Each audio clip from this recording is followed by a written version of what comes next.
Si vede col ditino? Sì. Ah, lì, lì, lì, lì, là.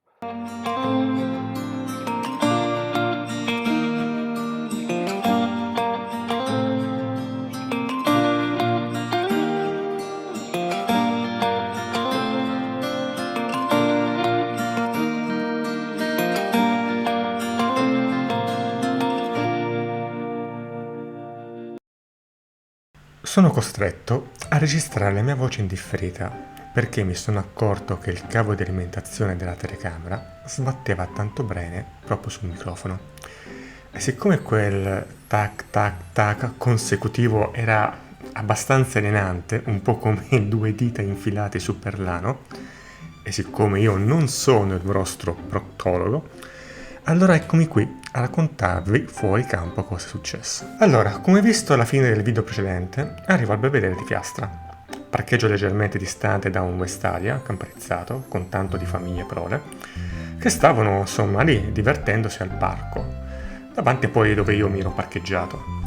Famiglie prole del proprietario del Westalia, ovviamente non del Westalia, altrimenti sarebbe pieno di camperini, carini per carità, ma che necessitano di ben altra gestione. Ora, durante il viaggio vi avevo detto che temevo che arrivato avrebbe cominciato a piovere. Ed ovviamente cosa è accaduto 5 minuti dopo essere arrivato? Il diluvio, ovviamente! Un diluvio di quelli cattivi, uno di quelli che ti avverte nemmeno con quel preavviso di peggiorare alla fine, tanto per farci magari un attimo abituare, no? No, un cavolo di muro d'acqua che scende dal cielo e si abbatte sulla tua testa. Nemmeno fosse Dio a cui girano le balle per i fatti accaduti a Sodoma e Gomorra. Che poi tutti sappiamo cosa accade a Sodoma, ma vabbè, ancora ci stiamo chiedendo cosa abbia fatto Gomorra per iritare in cotal modo l'Alto Padre. Che poi, da piccolo io credevo che i gormiti fossero i discendenti dei Gomorri e che fossero stati tramutati in statuine di plastica al posto di quelli di sale, dopo questo evento storico attentamente riportato, Ma, vabbè, torniamo a noi. Mentre piove penso, d'accordo, prendo le taniche, le apro, le lascio fuori. Così almeno faccio pieno d'acqua, visto che non ho trovato durante il viaggio una che fosse una fontanella potabile. Genio. Bene, lo faccio e, galvanizzato dalla mia spavalderia, mentre vedo proprio le taniche riempirsi, lancio la mia sfida ai cieli. Dai, butta giù urlo, puoi fare di peggio. Puoi fare di peggio. Ma come cazzo mi è venuto in mente di sfidare il padre lassù nei cieli? Che poi quello è permaloso, se la prende. E infatti la pioggia è diventata grandine. Grandine! Cioè mi ha proprio sentito, ok? Ma non grandine quella piccolina, che bene o male un po' te la cavi. No, no, no, no, quella grossa. Quindi prendo, corro a ritirare le taniche, tirando qualche santo patronus, di quelli belli sentiti, perché poi si sa, la grandine non è propriamente amica delle autovetture e ancor meno dei camper. E poi arriva il vento.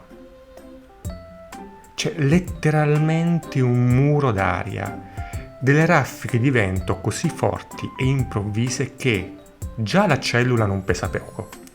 Con me dentro la cellula, che sono comunque sia un'ottantina di chili, la cellula ondeggiava a destra e a sinistra. Mi stavo cagando sotto, ok? Che poi in quel momento io non ci ho pensato, non mi sono messo nemmeno a registrare per documentare ciò che stava accadendo. Questi sono gli errori da neofita di youtubers. Ora, cosa poteva accadere durante questo sfacelo?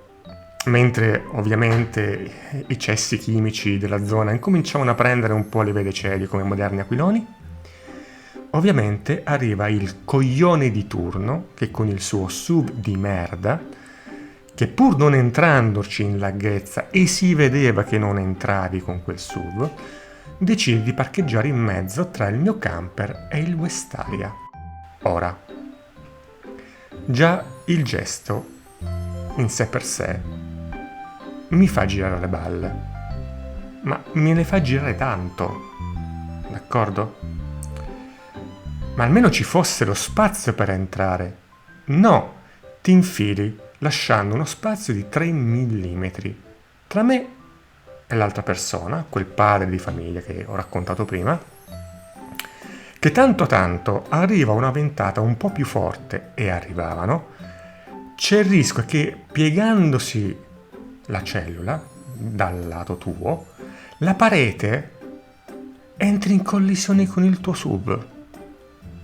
Ma come funziona il tuo cazzo di cervello? Il mio camper di lato è un muro, è una vela per raccogliere vento.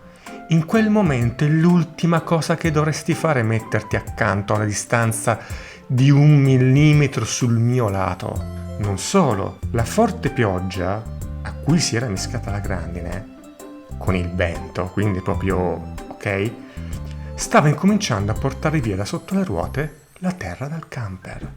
Cioè, letteralmente si era formato il letto di un piccolo fiume che trascinava via la terra, ok, sotto le ruote, che andava poi a sfociare sulla strada che era in discesa. Va bene? Quindi, da persona normodotata, cosa ho pensato? 1. Non sfidare mai più Dio, ha un pessimo carattere, nessun senso dell'umorismo. 2. Mi sto davvero cominciando a cagare sotto, perché qui vado a fare un incidente pure da fermo. 3. Meglio che me ne vado prima che il camper scivola addosso al SUV o peggio rimango impantanato. Ora, il mio camper quando si accende si sente. Anno 1990 baby, ha quel suono caratteristico che è un mix tra una persona fumatrice che tossisce mentre ha l'anticamera di un tumore ai polmoni e di una vecchia geriardica incazzata con il mondo. Quindi io, quando accendo il motore, non passo inosservato o inascoltato. Io penso, vedi che ho acceso il mezzo, mi hai sentito, per forza di cose. Vedi che tra me e te c'è un capello di differenza di distanza. Vedi che vuoi uscire?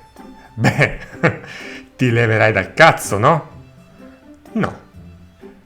Al che tra il rumore della grande che rimbalza sulla lamiera, il rumore del motore del mio camper mentre sento che le ruote stanno incominciando a scivolare indietro nel fango, gli caccio un urlo blasfemo, che probabilmente mi avranno sentito fino a valle, che si deve gentilmente spostare dai coglioni. Si è spostato? No. Ha abbassato il finestrino automatico e mi ha chiesto se mi stava dando fastidio. No, idiota di merda, ti sta solo entrando in bocca un camper da 4 quintali. Tienila aperta la bocca e prendilo sui denti, davvero uomo. Va in giro con un SUV da 80.000 euro. Non riesci a ragionare con un camper che sta scivolando addosso a te e no buono? E sei riuscito a riprodurti? Perché poi vedo che dietro hai persino tuo figlio sul sedile di dietro. Cioè, ti prego, mi spieghi il darwinismo sociale? Com'è possibile questa cosa? La mia risposta è stata ovviamente un sì, grazie per cortesia, mongoloide. Ora, dopo questa mia gentile richiesta, il signore ha messo in moto il suo SUV, ha fatto retromarcia, mi ha permesso di fare manovra e raggiungendo la strada in discesa sono disceso appunto verso il fiume. Ovviamente la grandine e il temporale che c'era non aiutava, avevo paura, se non che trovo sulla sinistra praticamente un parcheggio con una chiesetta piccola, di quelle vecchie. E ho pensato, vabbè, visto che ho fatto così tanto arrabbiare Padre Nostro che se ne c'eri, perché non trovare rifugio accanto alla casa del Signore? Sono entrato nel parcheggio, ho parcheggiato attaccato al muro della chiesa e ho aspettato che questo delirio terminasse. Delirio che poi è andato avanti 5 minuti.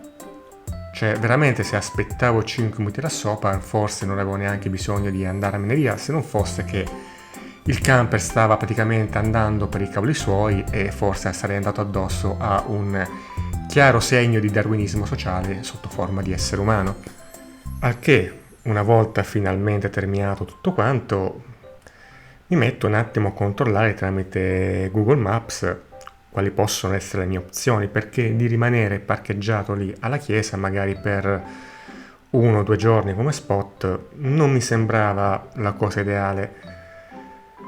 Fortunatamente a neanche 30 metri, ok, c'era uno spot un po' più in basso a cui si accedeva al parco e si poteva accedere direttamente al lago, che è quello che state vedendo e da cui ho iniziato a montare questa registrazione. Ok? Il lago è veramente bellissimo, è spettacolare. L'odore di acqua piovana sull'erba vicino alla salsetta del lago è qualcosa che riesce davvero a sturarmi i polmoni. Non so quanto ci potrò mettere domani a raggiungere Lame Rosse. So che sicuramente stasera mi godrò quello che ho e forse, chi lo sa, farò anche il bagno notturno. Quindi, ragazzi, grazie per avermi tenuta compagnia. Scusate per la registrazione indifferita, anche se probabilmente ne verranno altre, e ci vediamo presto. Ciao!